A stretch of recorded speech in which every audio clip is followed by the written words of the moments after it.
तो दोस्त मैं फिर आप सभी के बीच एक नई स्टोरी को लेकर आया हूँ, जिसके माध्यम से मैं आप सभी को इंग्लिश के ग्रामर रूल्स को, वोकैब को तथा इंग्लिश प्रोनाउंसिएशंस को बताने का प्रयास करूँगा।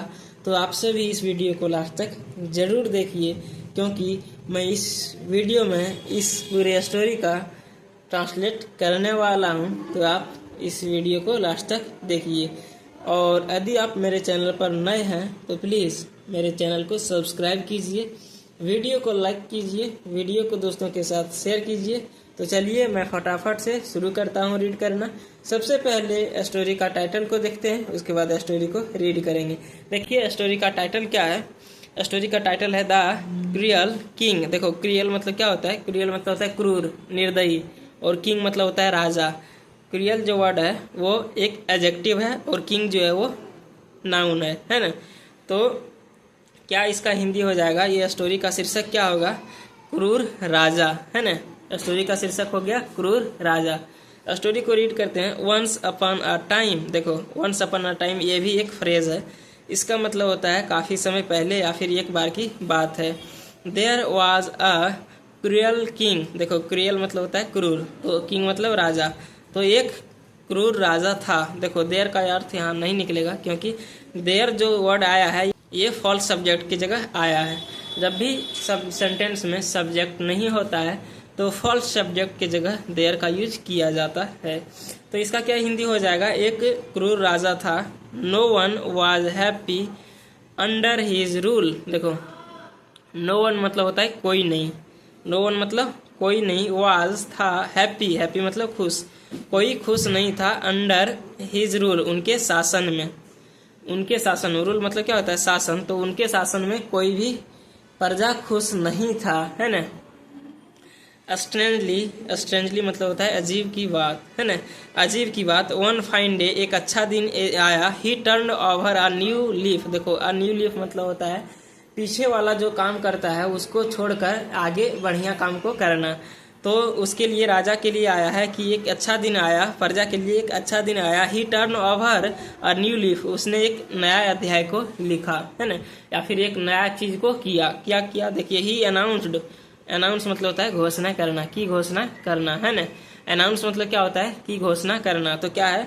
ही अनाउंस्ड, उसने घोषणा की। क्या घोषणा की? फ्रॉम डेट डे मतलब उस, डेट डे नहीं सॉरी टुडे है। फ्रॉम टुडे मतलब आज से, फ्रॉम मतलब से और टुडे मतलब आज। तो आज से there will be no more cruelty और इनजस्टिस। देखो इनजस्टिस मतलब होता है अन्याय, है ना, अन्याय, और क्रुएलिटी मतलब हो जाएगा क्रूरता।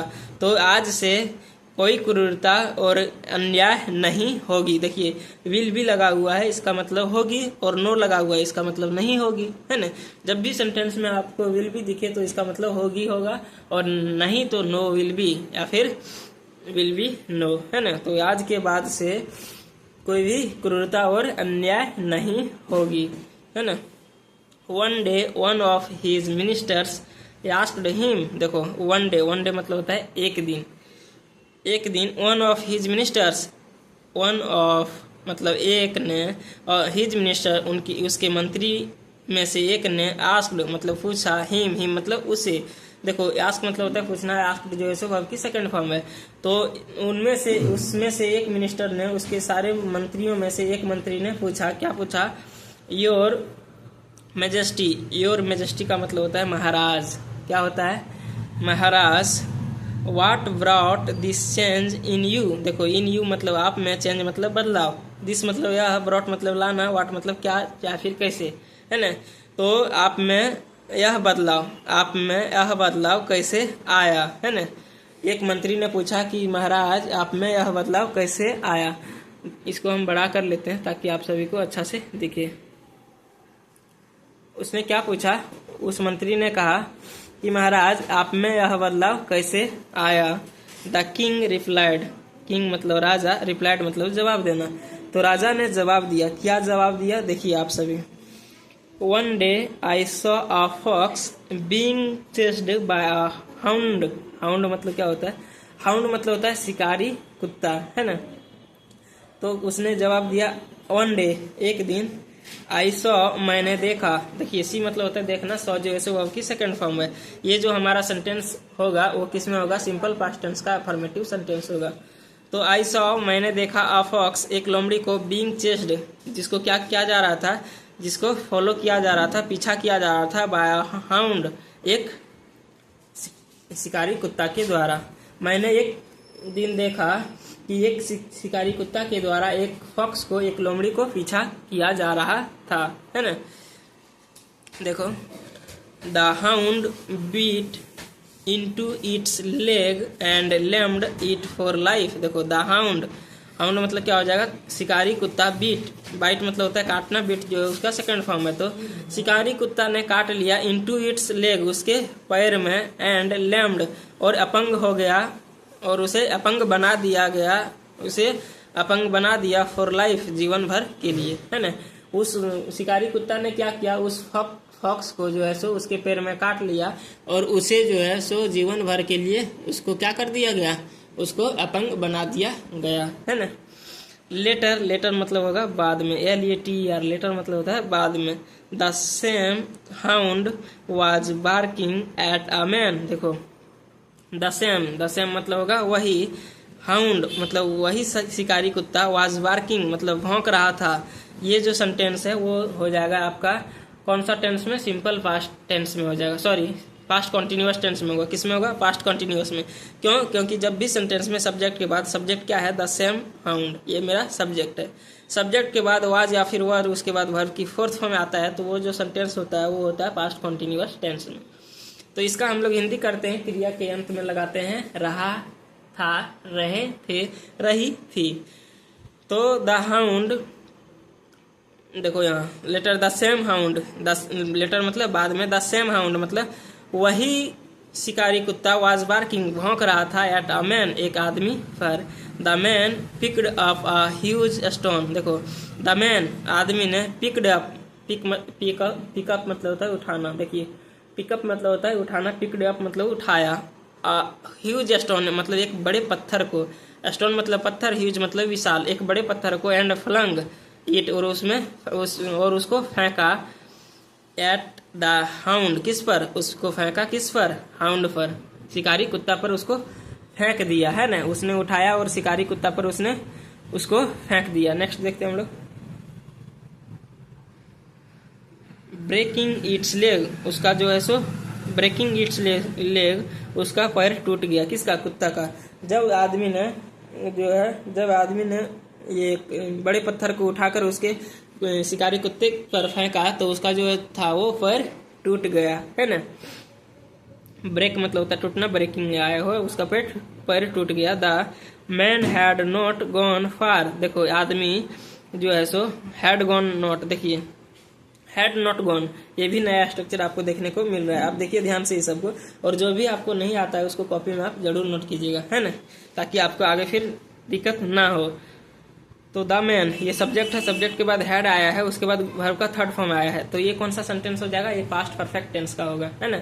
ये जो सेंटेंस होगा वो किसका होगा, कौन सा टेंस का, ये हो जाएगा पास्ट परफेक्ट टेंस का। इसका हम लोग हिंदी करते हैं, चुका था, चुके थे, चुकी थी, या फिर या था, ये थे, ई थी में क्रिया के अंत में लगाते हैं। तो क्या हो जाएगा, the man had not gone, जो आदमी था वो नहीं गया था। देखो या था नहीं गया था, फार मतलब दूर, वह आदमी दूर नहीं गया था। वेन तभी, वेन मतलब तभी, दूर भी नहीं गया था, वेन मतलब तभी। He was kicked bye a horse. देखो ही वाज किक्ड, उसे मारा गया। देखो ही किक्ड, उसे मारा, और ही वाज किक्ड, उसे मारा गया। देखो दोनों में क्या डिफरेंस है, एक जो है सो पैसिव वॉइस का सेंटेंस है और एक जो है सो एक्टिव वॉइस का। यदि मैं बोलता हूँ ही वाज किक्ड, उसे मारा गया, तो ये पैसिव वॉइस में हो जाएगा, और ही किक्ड, उसे मारा, तो ये एक्टिव वॉइस में होगा। तो ही वाज किक्ड, उसे लात मारा गया, बाय अ हॉर्स, एक किसके, एक हॉर्स के द्वारा, एक घोड़ा के द्वारा उसे लात मारा गया, है ना। नेक्स्ट देखते हैं हम लोग, he was disabled for life. देखो ही वाज डिसेबल्ड, उसे जो है सो क्या कर दिया गया, जो लात मार के उस आदमी को क्या कर दिया गया, डिसेबल मतलब अपंग, विकलांग। तो ही वाज डिसेबल्ड, उसे अपंग कर दिया गया, फॉर लाइफ जीवन भर के लिए, है ना। उस जो है व्यक्ति को भी लात मारकर घोड़ा ने उसे अपंग कर दिया जीवन भर के लिए, है ना। The horse began to run. देखो बिगिन मतलब होता है शुरू करना, बिगेन जो है वर्ब की सेकंड फॉर्म है। तो हॉर्स ने, घोड़ा ने शुरू कर दिया टू रन भागना दौड़ना, बट लेकिन it fail into a hall. Hall मतलब होता है गड्ढा, बिल। तो लेकिन इट फेल मतलब यह गिर गया इनटू अ हॉल, किसमें, एक गड्ढे में। देखो हॉल मतलब होता है गिरना, फेल जो है सो वर्ब की सेकंड फॉर्म है। तो वह भी, घोड़ा भी एक जो है सो ये गड्ढा में गिर गया एंड ब्रोक इट्स लेग, और उसके पैर भी टूट गए। देखो कितना इंटरेस्टिंग स्टोरी है। सबसे पहले जब जो फॉक्स था उसको रगेदा गया, उसको दौड़ाया गया, उसको पीछा किया गया, किसके द्वारा, एक शिकारी के कुत्ता के द्वारा, और शिकारी कुत्ता ने उसका पैर को जो है सो पैर में काट लिया, जिससे वह घायल हो गया और जीवन भर के लिए वो अपंग हो गया, विकलांग हो गया। उसके बाद उस शिकारी कुत्ता को एक व्यक्ति ने पत्थर मार के उसको जो है सो अपंग कर दिया, उसका पैर तोड़ दिया। फिर जो है सो एक आदमी का पैर जो है सो ये क्या, हॉर्स ने, घोड़ा ने तोड़ दिया, और फिर घोड़ा का पैर जो है सो एक गड्ढा में गिरकर टूट गया। तो कितना अच्छी कहानी है। सब एक दूसरे का जो है सो एक दूसरे पर डिपेंड है। एक व्यक्ति किसी दूसरे व्यक्ति का बुराई करता है तो दूसरे व्यक्ति उस व्यक्ति का बुराई करता है। कितना अच्छा स्टोरी है। देखिए रिफ्लेक्टिंग ऑन ऑल, देखो यह एक फ्रेज है, इसका मतलब क्या होता है, इसका मतलब होता है देखते हुए। डैट हैड हैपेंड, जो कुछ भी हुआ उसे देखकर, जो कुछ भी हुआ उसे देखकर। आई थॉट, मैंने सोचा। देखो थिंक मतलब होता है सोचना। रिफ्लेक्टिंग ऑन ऑल एक फ्रेज है, इसका मतलब होता है देखकर। रिफ्लेक्ट ऑन ऑल एक्चुअल में ये फ्रेज होता है, लेकिन रिफ्लेक्टिंग है, आईएनजी लगा दिया तो देखकर हो जाएगा, है ना। तो देखकर, डैट हैड हैपेंड, जो कुछ भी हुआ। आई थॉट, मैंने सोचा। ईवल बिगेट्स, ईवल देखो बिगेट्स मतलब होता है जन्म देना, बिगेट मतलब क्या होता है, जन्म देना, उत्पन्न करना, पैदा करना। तो एवल बिगेट्स, एवल मतलब होता है बुराई, तो बुराई बिगेट्स, बुराई पैदा करता है। एवल, एवल मतलब बुराई को, बुराई जो है सो बुराई को पैदा करता है। सो इसलिए आई डिसाइडेड, मैंने फैसला किया, टू चेंज, बदलाव करने का। इसीलिए बुराई जो है सो बुराई को पैदा करता है, इसीलिए मैं फैसला किया, मैं निर्णय लिया बदलाव करने का, है ना। अब इस स्टोरी का मॉरल देख लेते हैं। मॉरल मतलब शिक्षा। इस कहानी को देखने के बाद हम लोगों को इस कहानी से क्या सीख मिली, चलिए देखते हैं। One should always change for the better. देखो बेटर मतलब होता है बेहतरीन, गुड मतलब होता है अच्छा, गुड का जो है सो पॉजिटिव, ये गुड होता है पॉजिटिव डिग्री, बेटर होता है कंपैरेटिव डिग्री, और बेस्ट होता है सुपरलेटिव डिग्री। देखिए गुड मतलब होता है अच्छा, और बेटर मतलब होता है उससे अच्छा, यानी कि बेहतरीन, और बेस्ट मतलब होता है सबसे अच्छा, है ना, यानी कि यूनिक। तो चलिए देखते हैं इसका। वन शुड ऑलवेज चेंज, देखो व्यक्ति को हमेशा बदलनी चाहिए फॉर द बेटर, किधर, अपनी बेहतरीन की ओर, बेहतरीन की ओर लोगों को हमेशा बदलना चाहिए।